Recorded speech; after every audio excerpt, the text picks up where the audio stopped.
ભાગવત વિષયના આપણા વિડીયોની શ્રેણીમાં આજે આપણે છઠ્ઠા સાતમા એવા બે સ્કંદમાં જે કેટલાક રાજાઓની અને એક ગજની જે વાર્તા આવે છે તેની પાછળના આધ્યાત્મિક રહસ્યો છે તે આપણે સમજવા છે. આપણે અગાઉ પણ વાત કરી છે તેમ કે સુખદેવજી ભાગવતની કથા કરી રહ્યા છે પરીક્ષિતજીની, અને પરીક્ષિતના મનમાં જે પ્રશ્નો ઉઠે છે એ પરીક્ષિત વચ્ચે વચ્ચે પૂછતા જાય છે અને પોતાની જિજ્ઞાસાનું સમાધાન ઈચ્છે છે. ત્યારે એના ઉત્તર રૂપે સુખદેવજી જે કેટલીક વાતો મૂકે છે તેમાં કેટલીક વાર સંદર્ભ આપે છે નારદજીનો અને બ્રહ્માજીનો, અને કેટલીક વાર પોતે એ આખી વાત રજૂ કરે છે. અહીંયા પ્રશ્ન એ ઊભો થાય છે, ગયા વખતે આપણે જોયું તેમ કે વૃત્રાસુર તો અસુર હતો, ઇન્દ્રએ એનો વધ કર્યો, એણે સામે ચાલીને પોતાનો વધ છે તે પ્રેમથી સ્વીકારી લીધો, અને એના વધ પછી પણ પ્રભુએ એને સાહી લીધો, એવું કેમ બન્યું? આવો એક પ્રભુનો પ્રિય એવો જીવ છે તે અસુર યોનિમાં કેમ જન્મ્યો હતો? એવો એક પ્રશ્ન પરીક્ષિતના મનમાં થાય છે. અને પરીક્ષિત જ્યારે સુખદેવજીને પૂછે છે ત્યારે એના આગલા ભવની કથા છે તે ખોલે છે, અને એ નિમિત્તે કેટલીક વાત સુખદેવજી આપણને સમજાવવા પ્રયત્ન કરે છે. અને એ વાત એમને સમજાવવી છે એ જીવન વિશેની અને મૃત્યુ વિશેની. અને જે ભાગવતનું મુખ્ય ધ્યેય છે કે એક બાજુ ભક્તિનો મહિમા કરવો અને બીજી બાજુ મુક્તિ શું છે તે સમજાવવું, એ આ ઉદાહરણોથી આખી વાત સમજાવવા માગે છે. તો પહેલી કથા એમાં રાજા ચિત્રકેતુની આવે છે.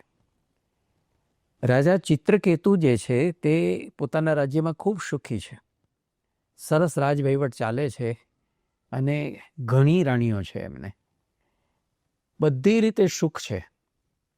પણ એક વાતનું એને મોટું દુઃખ છે.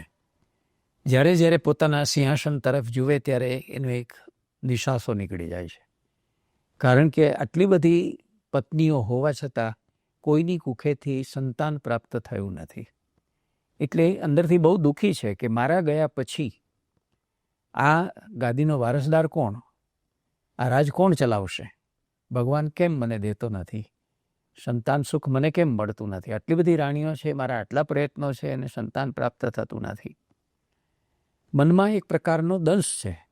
એવામાં એને ત્યાં ઋષિ અંગિરા ઋષિ છે તે પધારે છે, અને એનો ઉતરી ગયેલો ચહેરો જોઈ ચિત્રકેતુનો અને હતાશ જોઈને એનું સ્વાગત કરે છે. અંગિરા ઋષિનું બધું બરાબર છે, પણ એને લાગે છે કે કંઈક દુઃખમાં છે.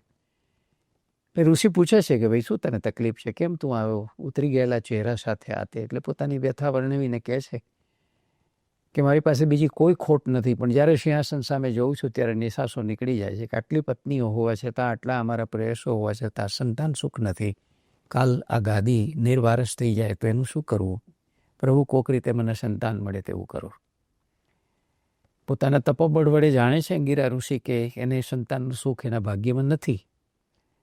તેમ છતાં બહુ કાકલુદી કરે છે. એ કાકલુદી કરે છે, એની પટરાણી છે તે કાકલુદી કરે છે કે બસ એક અમારી આટલી ખોટ પૂરી કરી દો, અમને બહુ દુઃખ છે, અમને બહુ ઉણપ સતાવ્યા કરે છે. આ છે ત્યારે દયાભાવથી પીગળીને અંગિરા ઋષિ એને કહે છે કે હું મારા યોગના બળે અને તપના બળે હું એક વિધિ કરું છું, જેને કારણે એના ઉપયોગથી તમારે ત્યાં સંતાન થશે.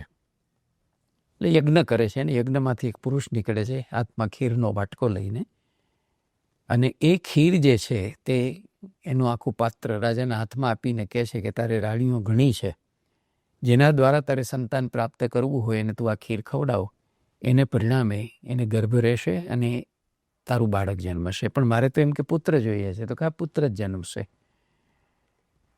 મારા તપોબળ દ્વારા હું જાણી શકું છું ને પુત્ર જ જન્મશે. એટલે આટલી બધી રાણીઓમાંથી કોને એણે આપવું? એટલે બધાને એણે પૂછ્યું. ત્યારે બધીએ ભેગી થઈને એમ કીધું કે તમે પટરાણી, જે તમારી માનીતી છે રાણી, એને તમે ખવડાવો. એ રાજાએ એને ખીર ખવડાવી. એને પરિણામે એને સારા દિવસો શરૂ થયા. એ સારા સમાચાર પણ અંગિરા ઋષિને એને પહોંચાડ્યા કે આપ કહેતા હતા એમ જ થયું છે, અને 10 માસના અંતે રાણીને એક સરસ મજાનો પુત્ર છે તે અવતર્યો. એટલે ખૂબ આનંદ મંગળનું વાતાવરણ થઈ ગયું. રાજા ખુશ, રાણી ખુશ, આખું રાજ્ય ખુશ. પ્રજા ખુશ, એવી આખી પરિસ્થિતિ થઈ ગઈ. ખૂબ સરસ મજાના દાન દીધા, ખૂબ આનંદ મનાવ્યો, ખૂબ ઉત્સવ કર્યો બધું. ધીરે ધીરે બાળક મોટું થવા લાગ્યું અને સૌની આંખની કીકી જેવું, સૌની આંખના તારા જેવું બની ગયું. પ્રેમ બહુ બધા કરે છે. રાજાનો એક ક્રમ થઈ ગયો કે એ બાળક છે તેને વહાલ કરીને, તેને લાડ કરી, અને પછી બધી રાણીઓ છે તેનું અભિવાદન કરી અને હંમેશા પોતાનો રાજકારભાર શરૂ કરે, પોતાના દરબારમાં જાય. એક દિવસ એવું થયું કે મોડું થઈ ગયું, તેને પરિણામે ખાલી પુત્રનું મુખ જોઈને પોતાની પ્રસન્નતા વ્યક્ત કરીને રાણીઓનું અભિવાદન કર્યા વગર એ ચાલ્યા ગયા. અને રાણીને ખરાબ લાગ્યું. રાણીઓને ખરાબ લાગ્યું કે આ બાળક આવવાને કારણે અમારું માન ઘટી ગયું અને આ પટરાણીનું માન વધી ગયું. આ તો કેમ ચાલે? ધીરે ધીરે એમાંથી અંદર જે છે તે સ્ત્રીનો ઈર્ષાભાવ, સ્ત્રીની અંદરની કુથલી, એ બધું જે શરૂ થયું, તો એટલી હદે આખી વાત પહોંચી ગઈ કે એનાથી આ બધું સહન ન થયું. જેમ સ્ત્રીની દુશ્મન સ્ત્રી કહેવાય છે, તેમ એ લોકોએ આખરે એવો નિર્ણય લઈ લીધો કે આપણે આ બાળકને જીવવા ન દેવું. એટલે બાળકને ઝેર આપીને એને ઘોડિયામાં છે તેનો જીવ છે તે લઈ લીધો. આને તો કંઈ ખબર નહોતી, પટરાણીને કે રાજાને પણ કંઈ ખબર નહોતી. પણ જ્યારે ઘોડિયામાંથી ઉઠાવવા જાય છે ત્યારે ખબર પડે છે કે તો નિશ્ચેતન બાળક પડ્યું છે. એટલે બાળક હતું જ નહીં ત્યારે જેટલું દુઃખ હતું એના કરતાં અનેક ગણું દુઃખ એને થયું. કલ્પાંત કલવારે ગયા. રાજા રાણી બંને માથા પછાડવા માંડ્યા કે આ શું થઈ ગયું? અમને સંતાન સુખ મળ્યું અને સંતાન સુખ છીનવાઈ ગયું. એને સાંત્વના આપવા માટે તે અંગીરા ઋષિ છે તે નારદજીને લઈને આવ્યા. નારદજી એને સમજાવે છે, સાંત્વના આપે છે, આશ્વાસન આપે છે. અંગીરા ઋષિ સમજાવે છે કે ભાઈ જન્મ અને ભરણ છે તે આપણા હાથની વાત નથી, ઈશ્વરના હાથની વાત છે. અને પ્રભુને જે ગમ્યું તે ખરું, અને હંમેશા તારા નસીબમાં તો હતું જ નહીં સંતાનનું સુખ, અને છતાં તે બહુ કીધું તો મારાથી શક્ય મેં કર્યું, પણ હવે કંઈ શક્ય નહીં. તો કંઈ ગમે તેમ કરો, તમારી પાસે બધી શક્તિઓ છે, તમે જીવંત કરો. કંઈ શક્ય નથી. તો કે ના, કરો ને કરો. અને પછી રાણી પણ બહુ કે કંઈ નહીં તો એકવાર અમારી સાથે વાત કરે એવું તમે કરી દઈએ, એકવાર અમારી સાથે બોલે. આ તો અજાણતા જે ચાલ્યું ગયું, અમારી સાથે વાર્તાલાપે નથી, અમને ખબર ન પડીને ચાલ્યું ગયું. ત્યારે નારદજી કહે છે કે ચાલો, હું કરું છું પ્રયત્ન. હું એને જીભને સ્પર્શ કરીશ અને હું એના આ મૃત શરીરની અંદર જે છે તે પાછું જીવ છે જ્યાં છે ત્યાંથી એમાં આવવાનું આહ્વાન કરું છું. તમારી સાથે વાત પણ કરશે, પણ મને ખબર નથી કે પછી શું બનશે તે. નારદજીએ આહ્વાન કર્યું. એના મૃત શરીરની અંદર એ બાળકનો જીવ છે તે પ્રવેશ્યો અને તરત જ એમને પૂછ્યું કે શા માટે તમે મને આ પ્રકારે ફરી પાછો આ મૃત શરીરની અંદર દાખલ કરો છો? અને ત્યારે રાજા રાણી બંનેએ કહ્યું કે અમે બહુ જ કલ્પાંત કરીએ છીએ, અમને સુખ મળ્યું ને છીનવાઈ ગયું, તમે જાઓ નહીં, તમે જીવો, આમ તેમ કરો. ત્યારે અમને બહુ મા બાપ તરીકે દુઃખ છે. ત્યારે પેલો જે ગુજરી ગયેલો જીવ પાછો શરીરમાં આવ્યો છે પુત્રનો, એ કહે છે કોણ મા અને કોણ બાપ? 84 લાખ ફેરામાં કેટલી વાર મારો જન્મ થયો હશે, કેટલી વાર મારા કોણ મા બાપ હશે, મને ક્યાં કોઈ યાદ છે? મને હવે તમે પણ યાદ નથી અને આ શક્ય નથી. તમારે ત્યાં હું ફરી પાછો મારો જન્મ થશે ને વળી કોઈ મા બાપને ત્યાં મારે ઉતરવું પડશે. હવે હું કરવા ઈચ્છતો નથી. જે ફેરા છે જલ્દી પૂરા થઈ જાય એટલે હવે હું પાછો આવીશ નહીં, એમ કરીને પાછો જીવ ચાલ્યો ગયો. ત્યારે રાજા રાણીની હાલત ખરાબ થઈ અને એમને સમજાયું, અંગીરા ઋષિ અને નારદ ઋષિએ, કે ભાઈ તારા નસીબમાં સંતાન સુખ હતું જ નહીં. અમે અમારી વિદ્યાના બળે જે કંઈ તને આપી શક્યું, તો પણ કોણ હતો આ જીવ? તો કે એ જીવ જે છે તે હતો એ આગલા જન્મની અંદર યોગી હતો. અને એ યોગી હોવા છતાંય એને જ્યારે પોતાની યોગ સાધનામાં સિદ્ધિ મળી અને એનો જ્યારે ઉદ્ધાર થવાનો હતો ત્યારે એના મનની અંદર એક નાનકડી કામના છે જાગૃત થઈ કે કોઈ માતા પિતા પોતાના બાળકને કેવી રીતે બોલાવતા હશે અને કેવી રીતે લાડ કરતા હશે. બસ આટલી એક વાસના જાગી અને પરિણામે આટલો સમય પાછો એણે તમારે ત્યાં જન્મ લેવો પડ્યો, બાકી એનું આયુષ્ય હતું જ નહીં. આ કથા કહે છે ત્યારે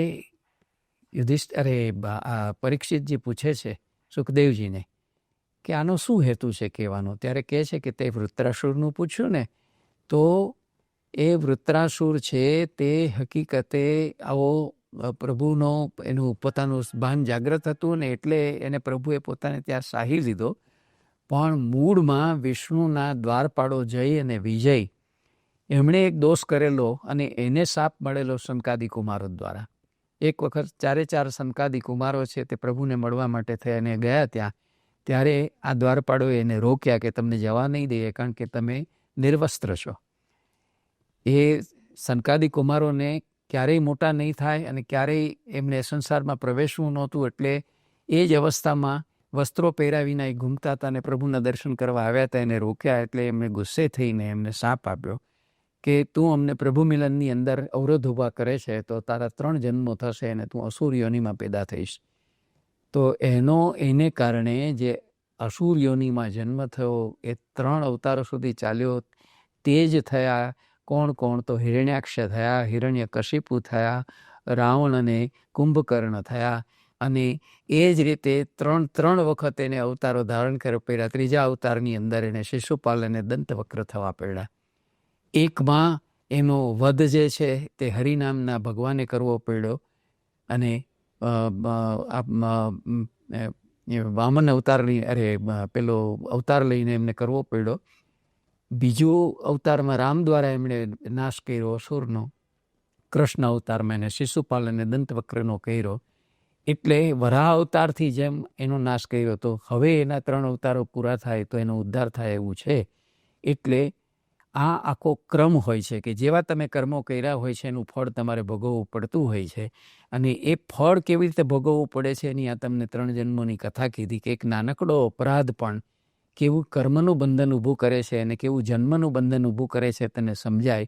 તારા હાથમાં પણ દિવસો હવે કપાતા જાય છે, તારા 7 દિવસો હવે પૂરા થશે, એટલે તું પણ એકદમ સાવધ થઈ જા. હવે એવા જ કર્મો કરવા જોઈએ કે જેથી તારે ફરીથી જન્મ મરણના ફેરામાં જવું ન પડે એવું.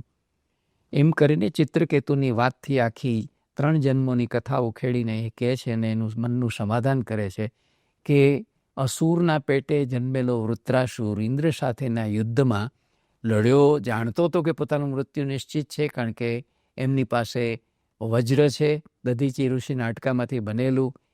એનાથી પોતાનો વધ થવાનો છે, પોતે જીવિત નથી રહેવાનો. અને છતાંય આગલા ભવની એમને યાદગીરી હતી એને કારણે એને જે પ્રભુ ભક્તિ કરી હતી એટલે હોંશે એને પોતે સામે ચાલીને મૃત્યુ માગી લીધું. તો આ જેમ એની એક જિજ્ઞાસા સંતોષી, એવી પછીના સ્કંધની અંદર બીજી એક કથા દ્વારા એની બીજી એક જિજ્ઞાસા સંતોષે છે.